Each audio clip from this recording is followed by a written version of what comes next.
One of the areas of opportunity for HR leaders when it comes to preparing for their HR certification exams is the topic of compensation, which is why today we're looking at Compa ratios, or compensation or comparison ratios, and how they're calculated and formulated and applied in HR.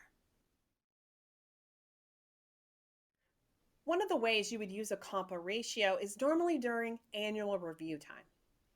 What happens is that just because an employee has an exceeds expectations rating doesn't automatically mean that they're going to get the highest percentage increase for their compensation. We have to take into account where they are within the pay range. And that's what the Compa ratio seeks to find.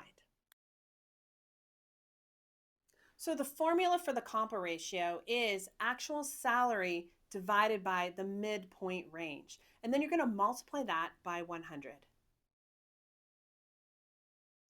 Let's walk through a scenario involving Compa ratios. Let's assume for this example that the average midpoint salary for an HR coordinator is $44,000. I'm pulling this information off of Workology and an HR salary range report that we have. So the average salary, that midpoint, is $44,000. Okay, so employee one makes $32,000 a year as a coordinator. Employee two makes $35,000 a year. Employee three makes $42,000 a year, and employee four makes $47,000 a year, all HR coordinators. So how do we figure this out? All right, so you start with your regular salary. So the salary of employee A is $32,000. You're going to divide that by $44,000. They're going to multiply that times 100. That number is 73%.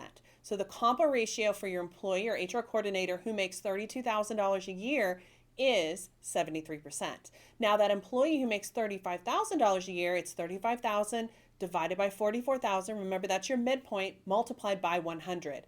That employee's Compa ratio is 80%. Now let's move on to $42,000. $42,000 divided by $44,000 times 100 is 95%. Employee three in your HR coordinator position has a Compa ratio of 95%. Lastly, employee four for your HR coordinator position has a $47,000 salary. So you're going to take $47,000 divided by $44,000 times 100, and that number comes to $107,000. So that gives you a little taste of how to calculate Compa ratios as it relates to the HR coordinator position. And that concludes this HR FAQ short, where we dive into terms for human resources and recruiting. Many of them are going to be on your HR certification exam for HRCI or SHRM. You can learn more about the courses for HR certification prep that Workology offers at learn.workology.com. I hope to see you there. And if you like this video, leave me a thumbs up, share with your friends, or subscribe to our YouTube channel.